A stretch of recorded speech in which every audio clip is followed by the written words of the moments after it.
24 mars 2022, Palerme, Sicile. L'Italie perd 1-0 contre la Macédoine du Nord. Pas en finale, pas en demi-finale. En simple play-off de qualification pour la Coupe du Monde, la Macédoine du Nord, un pays qui n'avait jamais qualifié pour un mondial de sa vie. 30 tirs italiens, 4 pour la Macédoine. 92 minutes de domination totale. Et puis un seul tir, de 25 mètres. Et c'était terminé. Mais ce n'était pas un accident. Ce n'était pas de la malchance. C'était le symptôme visible d'un problème invisible. Un problème qui ronge le football italien depuis plus d'une décennie. Et dans les prochaines minutes, tu vas comprendre exactement ce qui est en train de tuer l'une des plus grandes nations de football de l'histoire.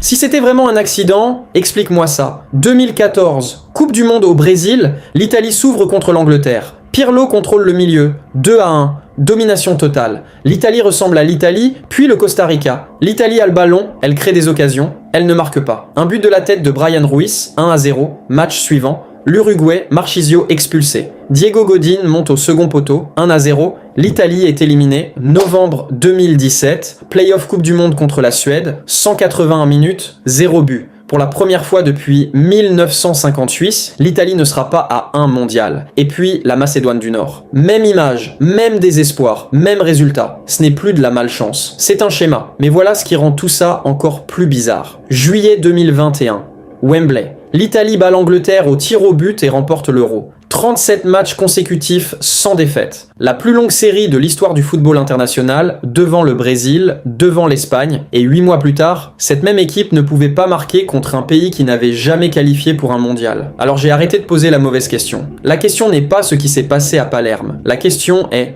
qu'est-ce qui ronge le football italien de l'intérieur depuis des années? 4 forces. Toutes en train de travailler contre l'Italie en même temps, la gouvernance, l'argent, le talent, l'identité.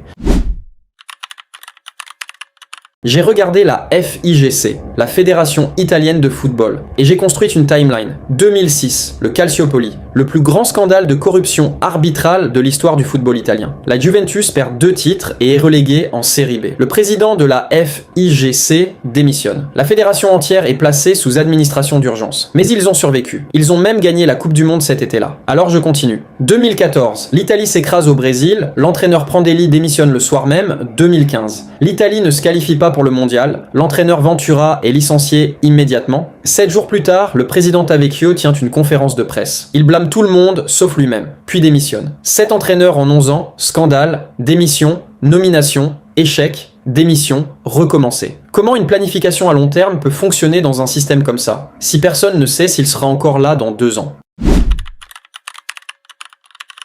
Dans les années 90, la Serie A était la ligue la plus riche du monde. Pas de prêt. Chaque superstar mondial voulait jouer en Italie. Et puis, tout a changé. 1992, la Premier League est fondée. L'Angleterre centralise ses droits TV, mutualise l'argent, distribue collectivement. Une stratégie à long terme que personne n'a appréciée à l'époque. La Serie A continue de vendre ses droits individuellement. La Juventus et Milan s'enrichissent. Tout le monde d'autre prend du retard. Quand la Serie A centralise enfin en 2010, le mal est déjà fait. Les chiffres aujourd'hui sont brutaux. Saison 2023 à 24, les clubs de Premier League génèrent plus de 6 milliards de livres de revenus. Les clubs de Série A, à peine 2,5 milliards, moins de la moitié. Et les droits TV internationaux sont encore pires. La Premier League gagne plus à l'étranger que la Série A ne gagne en tout. Ils ne jouent plus le même jeu. Cette saison, la Juventus et l'Inter, 2 des plus grands clubs italiens en Ligue des Champions, n'ont pas réussi à se qualifier pour les 8e de finale. Quand tes clubs ne peuvent pas rivaliser financièrement, ils ne peuvent pas garder leurs meilleurs joueurs. Et quand ils ne peuvent pas garder leurs meilleurs joueurs, ils cherchent des alternatives moins chères. Ce qui m'amène au Decreto Crescita, une loi fiscale italienne qui permettait aux clubs de payer les joueurs étrangers à un taux d'imposition réduit, 50% de leurs revenus exonérés d'impôts. L'intention était d'attirer des talents. Le résultat était l'inverse. Les clubs ont réalisé qu'il était moins cher de signer des étrangers que de développer des Italiens. Pourquoi investir dans ton académie quand tu peux importer un milieu portugais et le payer moins en impôts? Résultat, sur tous les joueurs qui ont foulé un terrain de Série A cette saison, seulement 32% sont italiens. 68% sont étrangers. Dans le pays qui a inventé le catenaccio, qui a produit Maldini, Baresi, Cannavaro,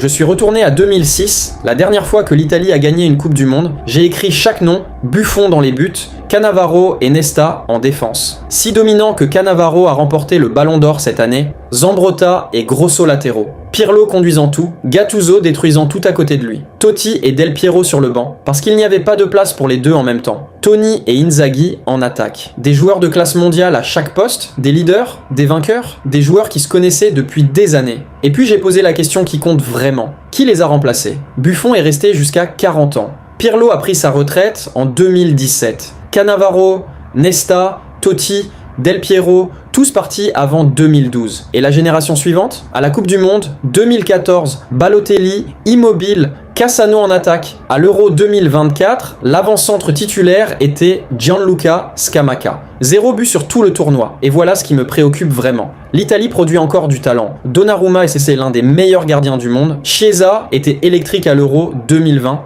Barella, Tonali, Calafiori, de vrais joueurs de haut niveau, mais les clubs ne peuvent pas les garder. Donnarumma parti au PSG, Chiesa vendu à Liverpool. Calafiori à Arsenal, Tonali à Newcastle. Le schéma se répète à chaque mercato. Un jeune Italien émerge, montre son niveau, et en 2 ans il est parti. Vendu à un club de Premier League qui peut payer 3 fois le salaire. Et les clubs italiens n'ont pas le choix. Ils ont besoin de cet argent. Alors le pipeline qui devrait alimenter la nationale alimente tout le monde d'autres. Quand l'Italie se réunit pour un tournoi, elle a des joueurs formés dans 10 systèmes différents. Un gardien en France, des défenseurs en Angleterre, des milieux en Espagne, chacun parlant un langage tactique différent, et ils ont 2 semaines pour devenir une équipe. 2 semaines pour construire la chimie qui se développait autrefois sur des années.